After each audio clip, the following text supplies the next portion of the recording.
Contoh perilaku batuk yang salah. Pertama, batuk tanpa menutup mulut.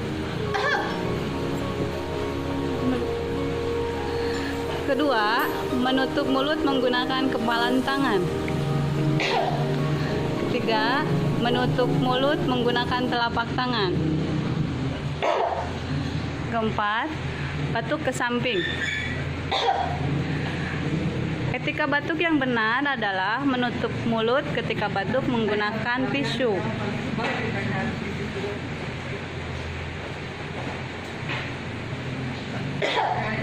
Dan membuang tisu ke tempat sampah. Kemudian cuci tangan setelah memegang tisu.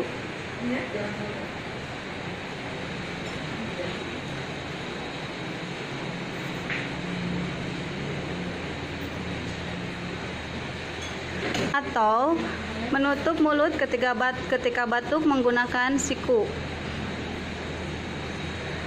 Atau menutup mulut menggunakan masker ketika batuk.